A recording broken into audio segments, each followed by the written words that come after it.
To properly tell the story of the Doolittle raids, we have to go back to Pearl Harbor, December 7th, 1941, a day which will live in infamy. On this day, the Japanese surprise attacked the American naval base in Honolulu, damaged the majority of America's proudest battleships, cruisers, etc. However, the aircraft carriers were not in Pearl Harbor. So although American naval power was very damaged, it wasn't a coup de grace. Objectively, America was still in the fight, but morale-wise, both its civilian and its military population were very, very defeated. After all, this little country, this little Japan, Nihon, they came across the ocean and blew up our ships. That's a big, big FU to our American morale, our American sense of superiority. Right after Pearl Harbor, our president, Franklin Delano Roosevelt, he told our military, we better get them back. Let's get Japan back. Return them what they did to us. That is how the Doolittle raids started the planning. History in the making as the mysterious Shangri-La. Actually, the United States Navy aircraft carrier Hornet steams westward across the Pacific.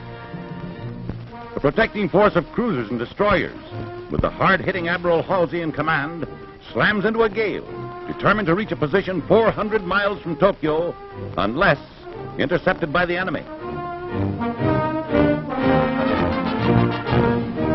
Packed on the afterdeck of the Hornet are 16 B-25 Mitchell bombers. Never before have these huge planes been launched from a carrier.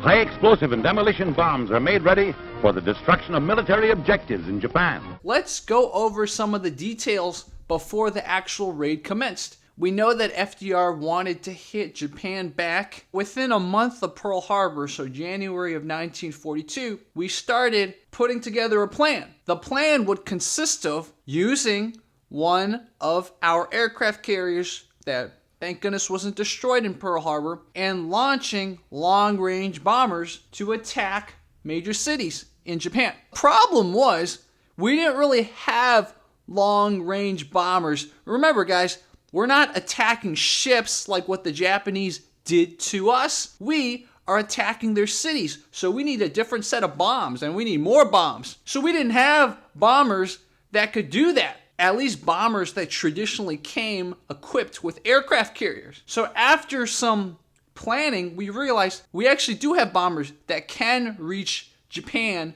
and throw a bunch of bombs down. Except these are not sea-based bombers. These are land bombers. After some planning, taking out a bunch of weight, taking out some non-essential parts of the bombers, they took 16 B-25Bs, these big super fortresses, and decided, okay, we're going to put these bombers that are supposed to take off from airfields, we're going to put them on aircraft carriers and have them fly. But very soon they realized even if these bombers could take off from aircraft carriers, they would never be able to land. So it was essentially a one-way mission.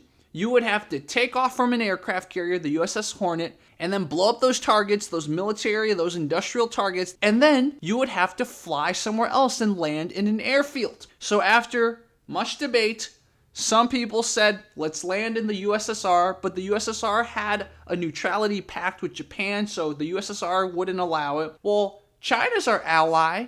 Let's talk to the Chinese. Let's find some airfields that we could land in China. So that was the plan. On the dusk of April 18th, 1942, we would fly 16 B-25Bs from the USS Hornet. The planes would reach Japan in the middle of the night. According to mission planning, quote, in order to make this plan practical, one plane was to take off ahead of the others, arrive over Tokyo at dusk, and fire the most inflammable part of the city with incendiary bombs. This minimized the overall hazard and assured that the target would be lighted up for following planes. The cities to be bombed included Tokyo, Kobe, Osaka, and Nagoya. And then they'd leave, and by the next day, they would reach China and land safely in the airfields. That was the plan. So why is it called Doolittle Raid, you might ask? Because the person Leading this crew of 80 was a guy by the name of James H. Doolittle, Lieutenant Colonel James H. Doolittle.